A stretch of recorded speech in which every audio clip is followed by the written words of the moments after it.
तो जय हिंद मेरे साथियों, स्वागत है आपका अपने यूट्यूब चैनल ट्रिकली संग्रह में। तो दोस्तों आज हम लोग इस वीडियो में नंबर सिस्टम के बारे में जानेंगे। जैसे कि संख्या पद्धति में प्राकृतिक संख्या पढ़ना होता है, उसमें पूर्ण संख्या के बारे में हम लोग सीखेंगे, पूर्णांक सीखेंगे, सम संख्या सीखेंगे, विषम संख्या सीखेंगे, हम लोग सीखेंगे भाज्य संख्या, हम लोग सीखेंगे कि भाज्य संख्या किसे कहते हैं।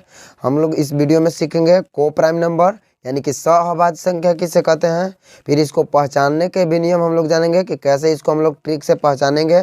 फिर जुड़वा अभाज्य संख्या हम लोग इसमें पहचानेंगे और इसमें हम लोग पूर्ण वर्ग संख्या के बारे में सीखेंगे कि पूर्ण वर्ग संख्या यानी कि परफेक्ट स्क्वायर नंबर किसको कहते हैं तथा इसको कैसे हम लोग पहचानेंगे। पूर्ण घन संख्या भी हम लोग इसी वीडियो में सीखेंगे यानी कि परफेक्ट क्यूब नंबर किसको कहेंगे, इसको हम लोग पहचानेंगे कैसे ट्रिक से, इसी वीडियो में हम लोग सीखेंगे। फिर प्राइम नंबर हम लोग सीखेंगे कि प्राइम नंबर किसे कहते हैं और प्राइम नंबर में हम लोग सीखेंगे कि सबसे छोटी जो होता है प्राइम नंबर यानी कि अभाज्य संख्या किसे कहते हैं, सबसे पहली अभाज्य संख्या कौन है और कितनी अभाज्य संख्या है मतलब कि, और सम अभाज्य संख्या कितनी है, इसके बारे में हम लोग चर्चा करेंगे इस वीडियो में। तो चलिए हम लोग लेट नहीं करते हैं और वीडियो को स्टार्ट करते हैं। तो चलिए आप लोग बारीकी से देखिएगा एकदम ध्यान से। तो चलिए हम लोग देखते हैं। सबसे पहले है हमारा प्राकृतिक संख्या। तो प्राकृतिक संख्या के बारे में देखिए, समझ लीजिए प्राकृतिक संख्या है क्या। एकदम सिंपल परिभाषा है।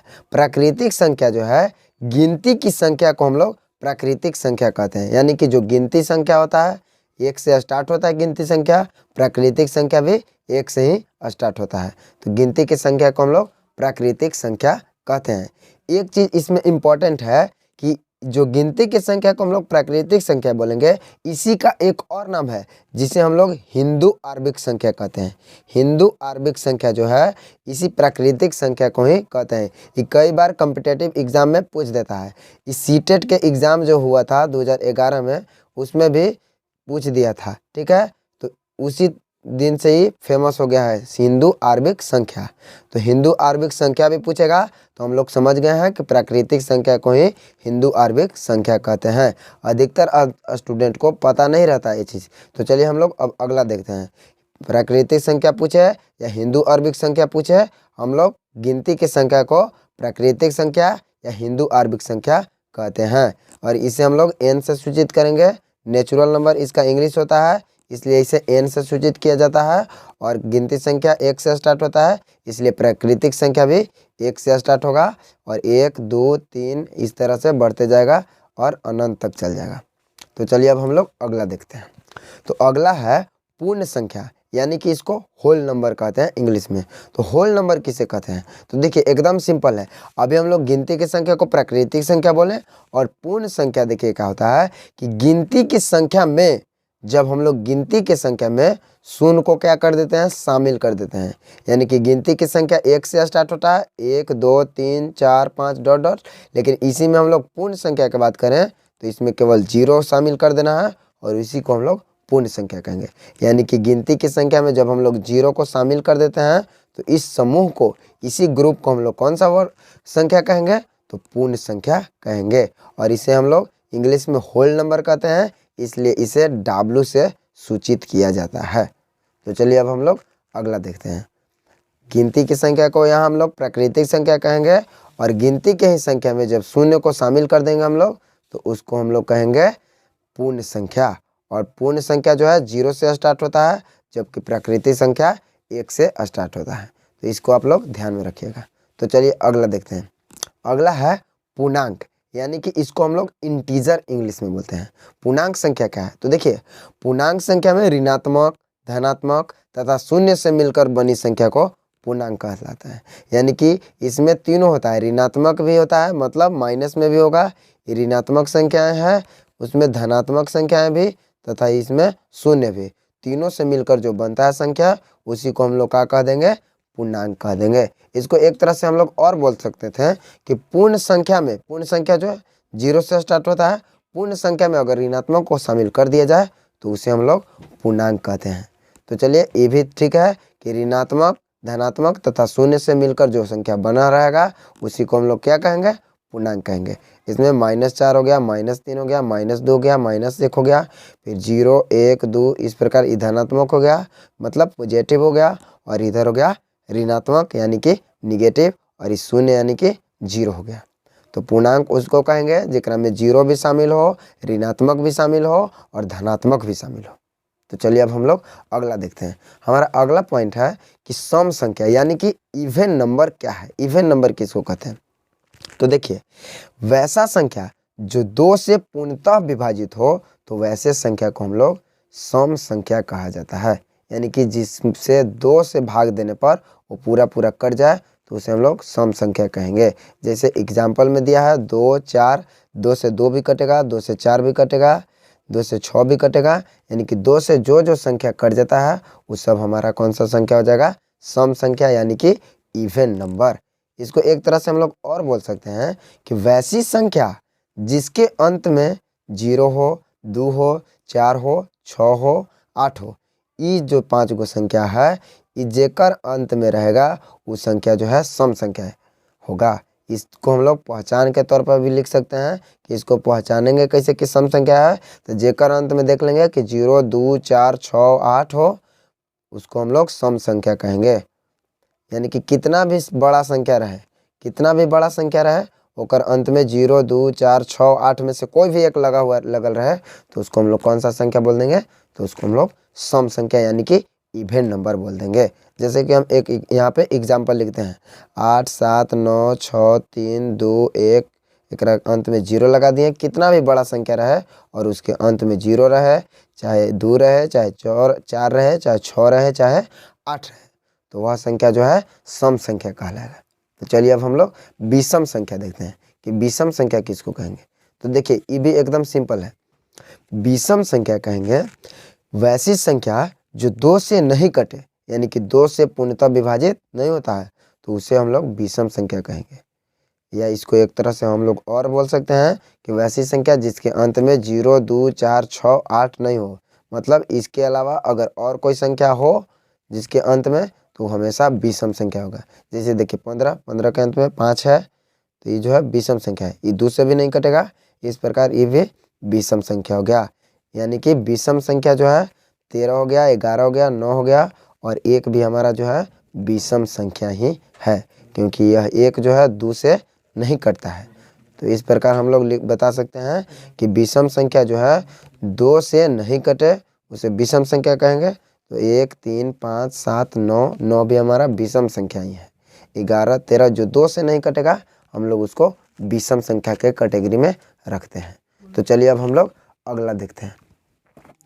अब जो आप लोग को थंबनेल में क्वेश्चन शुरू में दिखाई दिया होगा उसका आंसर तो आप लोग को पता चल ही गया होगा कि शून्य क्या है। शून्य जो है पूर्ण संख्या भी है क्योंकि इसमें भी 0 शामिल है, और शून्य जो है पूर्णांक भी है क्योंकि पूर्णांक में भी 0 शामिल है। तो उसका ऑप्शन हो जाएगा कौन सा, आप लोग कमेंट बॉक्स में बताइए, क्योंकि शून्य जो है पूर्ण संख्या भी है और पूर्णांक भी है। तो अगला हमारा है पूर्ण वर्ग संख्या यानी कि perfect square number. Perfect square number क्या कहेंगे। तो देखिए परफेक्ट स्क्वायर नंबर में वैसी संख्या को पूर्ण वर्ग संख्या कहते हैं जो किसी प्राकृतिक संख्या का वर्ग हो। यानी कि किसी भी प्राकृतिक संख्या का वर्ग होता है उसी को हम लोग पूर्ण वर्ग संख्या कहते हैं।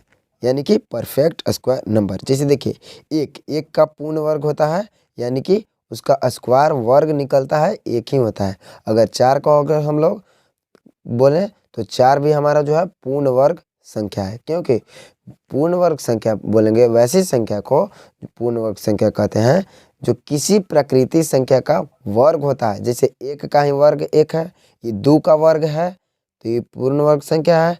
जो 3 का वर्ग है, ये 4 का वर्ग है, ये 5 का वर्ग है 25, ये 6 का वर्ग है मतलब 6 का स्क्वायर है, 7 का स्क्वायर है, तो उसी को हम लोग पूर्ण वर्ग संख्या कहेंगे जो किसी संख्या का वर्ग होता है, किसी प्राकृतिक संख्या का वर्ग होता है। तो इस प्रकार हम लोग पूर्ण वर्ग संख्या देख लिए। तो चलिए अब हम लोग अगला देखते हैं। अगला है पूर्ण घन संख्या। पूर्ण घन संख्या किसको कहेंगे। तो ये भी एकदम सिंपल है। वैसी संख्या को पूर्ण घन संख्या कहते हैं जो किसी प्राकृतिक संख्या का घन हो, जो किसी प्राकृतिक संख्या का क्या हो, घन हो।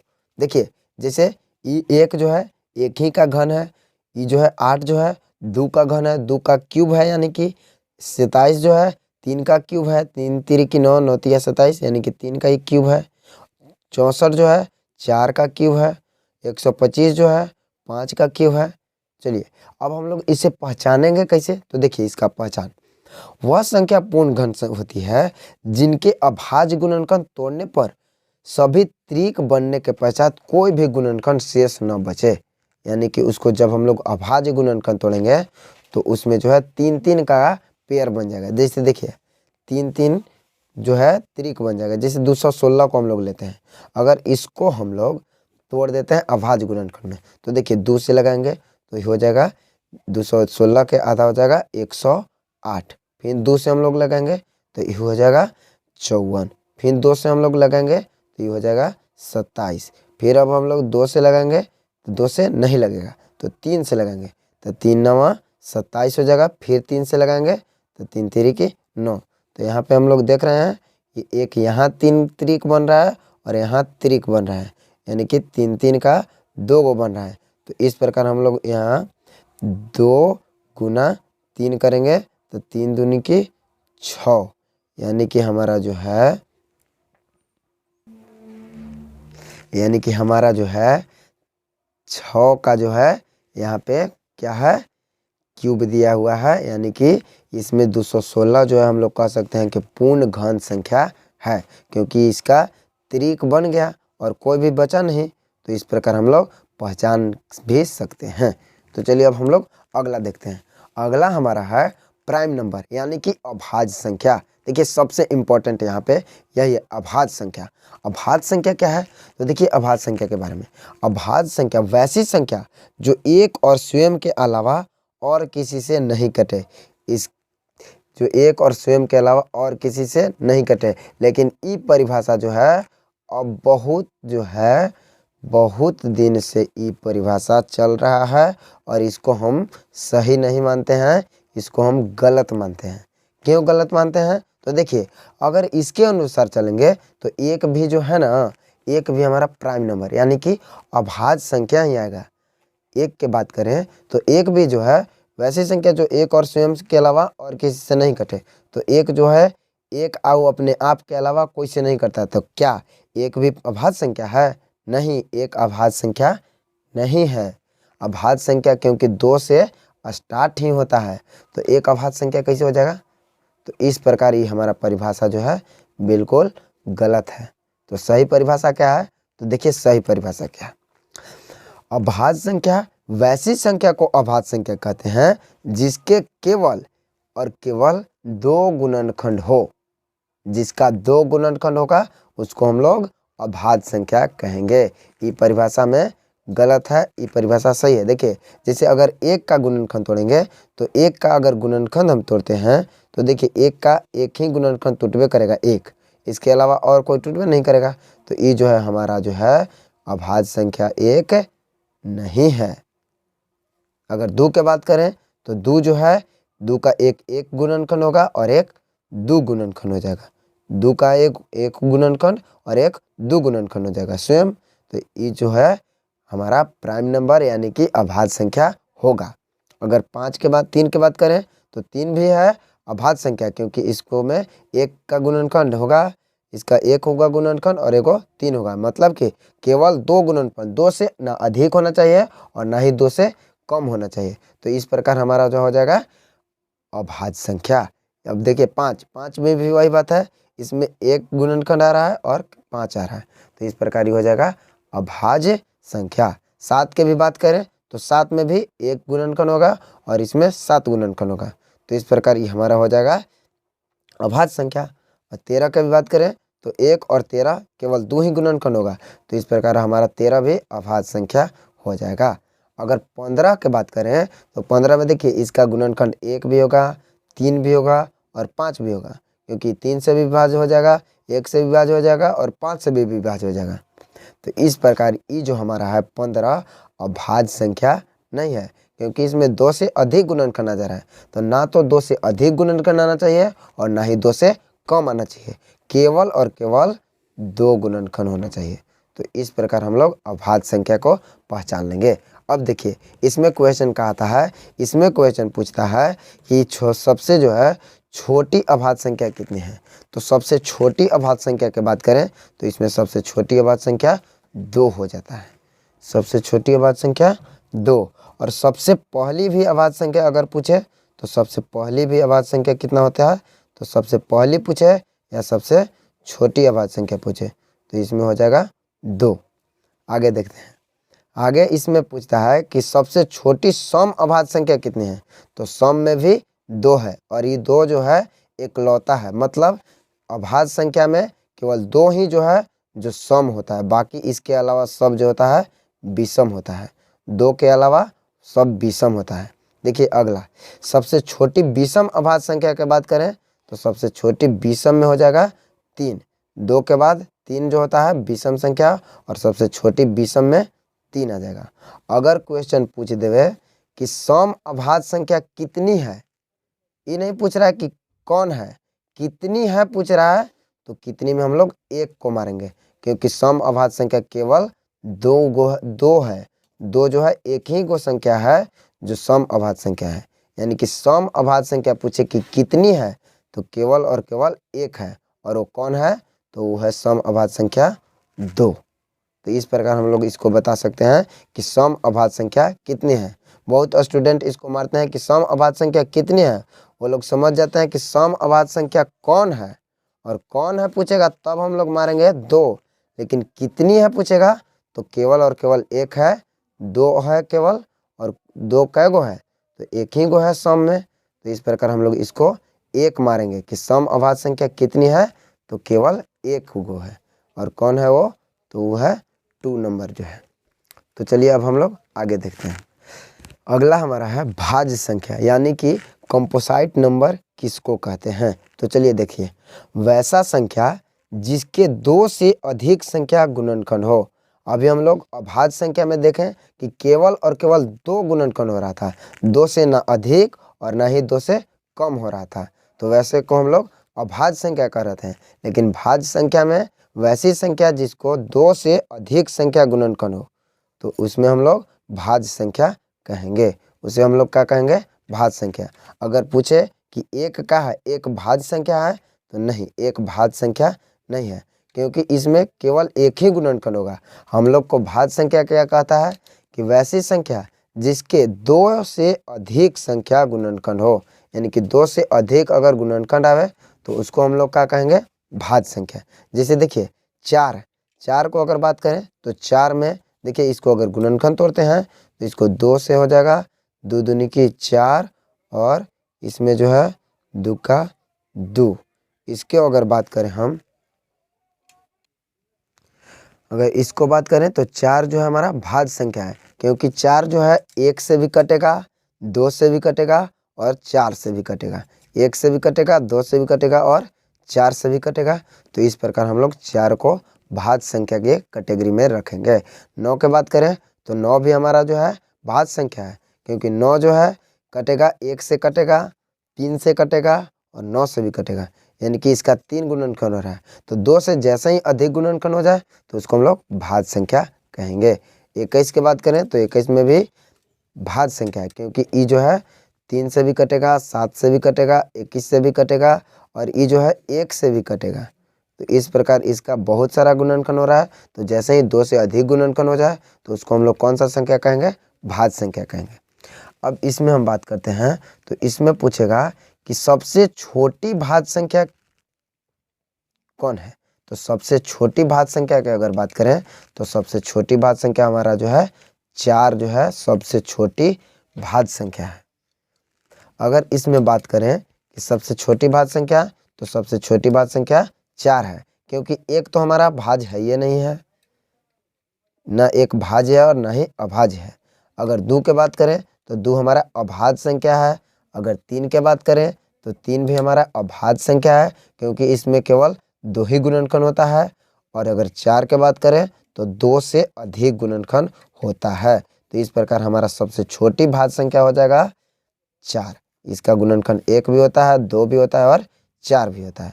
तो सबसे छोटी भाज्य संख्या पूछे तो हमारा सबसे छोटी भाज्य संख्या 4 हो जाएगा।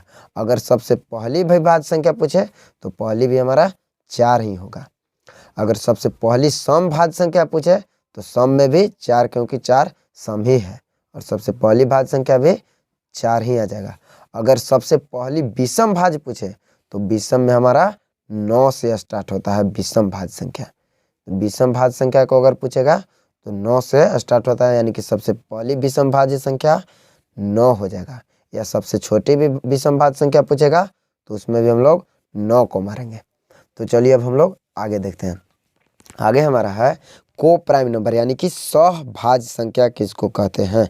सहभाज्य संख्या देखिए किसको कहेंगे, तो ऐसी दो संख्या को युग्म जिसका मसह 1 हो तो ऐसे संख्या सहअभाज्य संख्या कहलाता है। यानी कि सहअभाज्य संख्या को कैसे डिफाइन करेंगे, तो ऐसी दो संख्या का युग्म यानी कि जोड़ा होता है जिसका मसह हमेशा 1 होता है, तो ऐसी संख्या सहअभाज्य संख्या कहते हैं। जैसे 2 और 7, इसका हम लोग मसह निकालेंगे तो केवल 1 आएगा। जैसे 1 और 5, 1 और 6, 24 और 23, इस सब का मसह 1 होगा।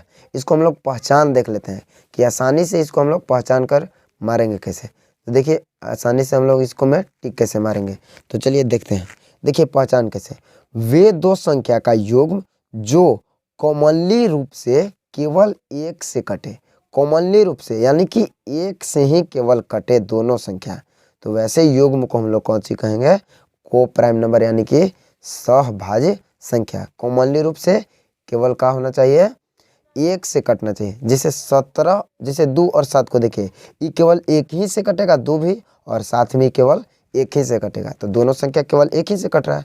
1 और 5 की भी बात करें तो ये भी केवल 1 से 1 कटेगा और 5 भी केवल 1 से कटेगा। देखिए अगर 24 और 23 की बात करें तो 24 और 23 भी, ये 24 भी केवल 1 से कटेगा और 1 से ही 23 कटेगा। 24 जो है 2 से भी कटेगा। आप लोग कहिएगा कि 24 तो 2 से भी कटता है, लेकिन क्या 2 से 23 कटता है, तो 2 से 23 नहीं कटता है। तो इसलिए ये जो हमारा है सहअभाज्य संख्या। इसमें क्या बताएं पहचान, तो वे दो संख्या का युग्म जो कॉमनली रूप से केवल 1 से कटे। केवल 1 से ही कटना चाहिए कॉमनली रूप से, यानी कि 1 से ही ई भी कट रहा है और 1 से ही ई भी कट रहा है। अगर 2 से बात करें तो 2 से 24 तो कट रहा है, लेकिन का 24 23 कट रहा है, 23 जो है 2 से नहीं कट रहा है। तो इस प्रकार हम लोग इसको कह सकते हैं कि 24 और 23 जो होगा हमारा सहअभाज्य संख्या होगा, क्योंकि ये जो दोनों संख्या है केवल कॉमनली रूप से 1 से ही कट रहा है। देखिए आगे अगर 12 27 की हम बात करें तो 12 27 क्या हमारा सहअभाज्य संख्या है, तो 12 27 हमारा सहअभाज्य संख्या नहीं है। क्यों नहीं है, तो देखिए 1 से भी दोनों संख्या तो कट रहा है, लेकिन ये जो है 3 से भी 12 कट रहा है और 27 भी 3 से कट रहा है। तो कॉमनली रूप से केवल 1 से ही नहीं कट रहा है, कॉमनली रूप से 3 से भी कट रहा है। तो इस प्रकार ये हमारा जो है 12 और 27 सहअभाज्य संख्या यानी कि को प्राइम नंबर नहीं होगा। देखिए अगर इसमें बात करें 17 और 15 को, तो 17 और 15 में देखिए 17 जो है केवल 1 से कटेगा, 15 भी जो है कॉमनली रूप से केवल 1 से ही कटेगा। 15 3 से भी कटेगा, लेकिन क्या 3 से 17 कटेगा, तो नहीं। तो इस प्रकार हमारा ई जो है 17 और 15 भी हमारा सहअभाज्य संख्या हो गया, क्योंकि कॉमनली रूप से केवल और केवल 1 से कट रहा है। तो इस प्रकार ई जो हमारा हो गया सहअभाज्य संख्या हो गया। ई जो है इसको देखते हैं 49,33, इसको आप लोग बताइएगा कि क्या यह सहअभाज्य संख्या है कि नहीं है। तो चलिए अब हम लोग अगला देखते हैं। इसको आप लोग कमेंट बॉक्स में बताइएगा कि सहअभाज्य संख्या है या नहीं। चलिए देखते हैं अगला जो है जुड़वा अभाज्य संख्या।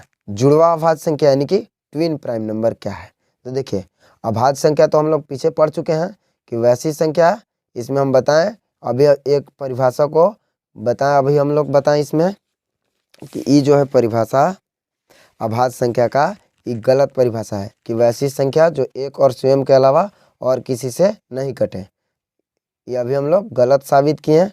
तो अभाज्य संख्या तो हम लोग जान रहे हैं, तो इसमें हम लोग कौन सी अभी पढ़ेंगे, अभाज्य संख्या का जुड़वा अभाज्य संख्या। तो जुड़वा अभाज्य संख्या किसको कहेंगे, तो अभाज्य संख्या का वैसा जोड़ा, इसमें जोड़ा आना चाहिए, युग्म आना चाहिए जिनके बीच का अंतर हमेशा 2 हो। तो 2 वाला अंतर को, जोड़ा वाला को हम लोग जुड़वा अभाज्य संख्या कहेंगे। यानी कि अभाज्य संख्या का वैसा जोड़ा युग्म जिनका बीच का अंतर हमेशा कितना हो, 2 हो, तो वैसे युग्म को हम लोग जुड़वा अभाज्य संख्या कहेंगे। चलिए एग्जाम्पल से समझते हैं। तो देखिए 3,5 इसमें देखिए अगर इसका अंतर निकालेंगे यानी कि 5 में से 3 घटाएंगे तो 2 आएगा। तो इस प्रकार ये जो हमारा है जुड़वा अभाज्य संख्या है। 5,7 इसमें भी अंतर 2 आ रहा है तो ये भी हमारा जुड़वा अभाज्य संख्या है। अगर इसको बात करें तो 11 और 13 ये भी जो हमारा है जुड़वा अभाज्य संख्या है, क्योंकि इसका अंतर निकालेंगे तो ये भी हमारा 2 आ जाएगा। देखिए अगला 17 और 19 ये भी हमारा जुड़वा अभाज्य संख्या है, क्योंकि इसमें जो है अंतर निकालेंगे। अंतर मतलब होता है घटाव, यानी कि बड़ी संख्या में से छोटी संख्या का घटा कर देखेंगे तो 19 में से 17 घटाएंगे तो इसमें 2 आएगा। ये भी हमारा जो है जुड़वा अभाज्य संख्या है। अगर बात करें एक और आप लोग के देखते हैं, एक हो जाएगा 19 और 23। इसमें अगर बात करें तो ये दोनों अभाज्य संख्या है, लेकिन ये जुड़वा अभाज्य संख्या नहीं है, क्योंकि अगर इसका अंतर निकालेंगे तो इसका अंतर हो जाएगा 4 आ जाएगा, लेकिन हमारा अंतर आना चाहिए 2, तो 2 नहीं आ रहा है, तो इसलिए ये जो है हमारा जुड़वा अभाज्य संख्या नहीं होगा। तो आशा करते हैं आप लोग को वीडियो पसंद आया होगा। अगर वीडियो अच्छा लगा है तो वीडियो को लाइक कीजिए, शेयर कीजिए और सब्सक्राइब करना ना भूलिए। तो चलिए मिलते हैं अगले क्लास में, तब तक के लिए जय हिंद।